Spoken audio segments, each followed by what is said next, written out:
नमस्कार बच्चों, मैं शक्ति सक्सेना। दिवाली की अनेकानेक शुभकामनाओं के साथ मैं शक्ति सक्सेना आपके समक्ष पुनः उपस्थित हूँ।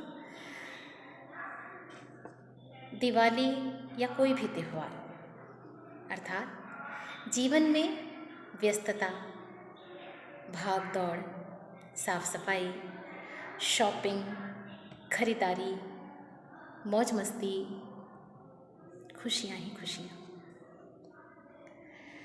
इन सारी व्यस्तताओं के बीच हम भूल जाते हैं कुछ छोटी छोटी अहम बातें। क्या भूल जाते हैं हम कि त्यौहार मनाने का या त्यौहार को जिंदा रखने का मतलब क्या है, त्योहारों के मायने क्या होते हैं। भारत जैसे त्योहारों वाले देश में त्यौहार का मतलब बहुत सारी खरीदारी, ढेरों खुशियों के अलावा और भी बहुत कुछ है। किसी कवि ने क्या खूब कहा है, जलाओ दिए पर रहे ध्यान इतना, अंधेरा धरा पर कहीं रह न जाए। दीपक जलाइए पर ध्यान दीजिए कि आपके आसपास कहीं पर अंधेरा ना रह जाए, आपके आसपास भी ना रहे और आपके हृदय में भी कोई अंधेरा ना रहे। लेकिन इस अंधेरे की ओर हमारा ध्यान क्यों नहीं जाता? जाना चाहिए। एक छोटा सा बच्चा है, उसका नाम है अंकुर। अंकुर अपने घर के दरवाजे पर खड़ा सामने वाली गली के एक पुराने से मकान की ओर बड़ी ध्यान से देख रहा है। वो मकान मोहल्ले की जानी मानी बूढ़ी ताई का है। बूढ़ी ताई के 2 बेटे हैं और दोनों ही कहीं बाहर जाकर बस गए।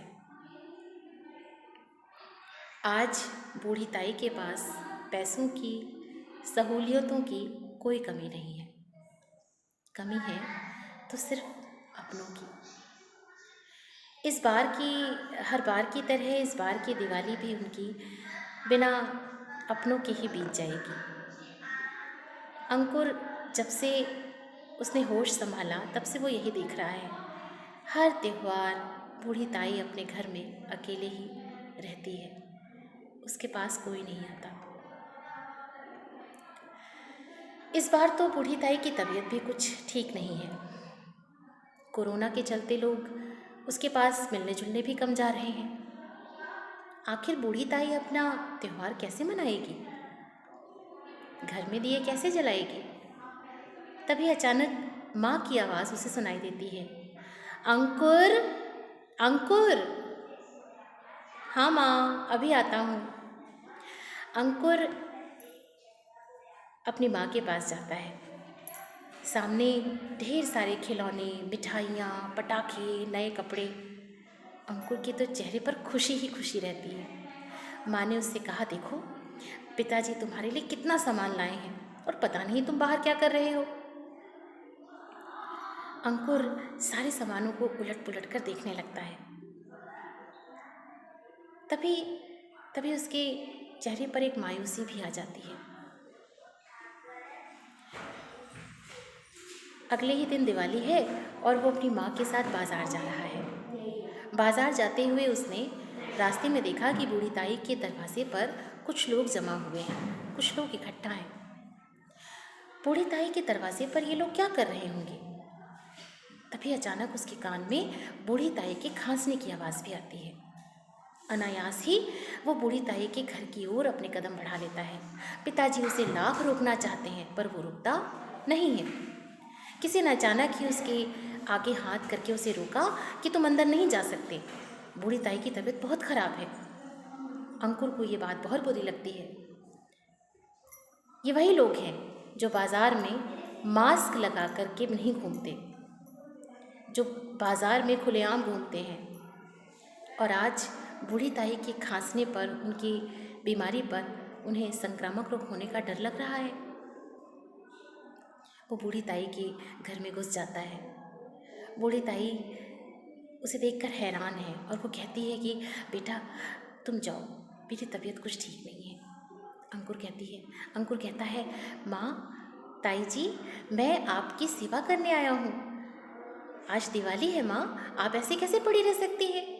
बूढ़ी ताई को उसने उठाया, पानी पिलाया, दवा खिलाई, उसके सर पर तेल की मालिश की। कुछ ही देर में बूढ़ी ताई जो है वो फिर से थोड़ी सी उसको अच्छा महसूस होने लगता है। बूढ़ी ताई उसको धन्यवाद देते हुए उसे विदा कर देती है। शाम होती है और घर घर में दीपकों की कतारें सज जाती हैं। माँ भी अब अंकुर से कह रही है, बेटा ये थाल ले जा, देख जहाँ जहाँ अंधेरा हो वहाँ वहाँ दीपक रख देना। अच्छा माँ, जहाँ जहाँ अंधेरा होगा मैं वहाँ पर दीपकें रख दूंगा। वो दौड़ता हुआ सा लगभग बूढ़ी ताई के घर में जाके दीपकों को रखने लगता है। तभी माँ चिल्लाती है और कहती है, कहाँ जा रहा है? माँ, तुम्ही ने तो कहा है कि जहाँ जहाँ अंधेरा हो वहाँ वहाँ दीपक रख दो। मेरे विचार से तो आज बूढ़ी ताई के घर में सबसे ज़्यादा अंधेरा है। नहीं नहीं, तू वहाँ नहीं जा सकता, बूढ़ी ताई अकेले ही कर लेगी सब। नहीं माँ, तुम्हें पता नहीं है, बूढ़ी ताई की तबीयत बहुत ख़राब है। अच्छा माँ, ये बताओ, मैं भी जब बड़ा हो जाऊँ और बाहर चला जाऊँ, कभी जब मैं बाहर जाके बस जाऊँ और तुम्हारे पास ना आऊँ, तुम बूढ़ी हो जाओ, तब तुम क्या करोगी माँ? तुम मुझे याद करोगी? हाँ, क्यों नहीं याद करूँगी। और उस समय आस पड़ोस वाले तुम्हारी मदद ना करें, तुम्हारा ध्यान ना रखें, तो तुम्हें कैसा लगेगा? मुझे तो बहुत बुरा लगेगा। ऐसे ही माँ, बूढ़ी ताई के भी परिवार वाले उनसे बहुत दूर हैं, तो हमारा, हम सब का ये फ़र्ज बनता है कि उनके घर में भी हम दीपक रखें, उनके घर में भी खुशियाँ आएँ। त्यौहार तो माँ अपने घर में मनाने से ही पूरा नहीं होता। जब सबके घर में त्यौहार हो और सबकी खुशियों में हम अपनी खुशी देखें, वही तो त्यौहार है। पिछले साल दादी ने मुझे यही बताया था गाँव में।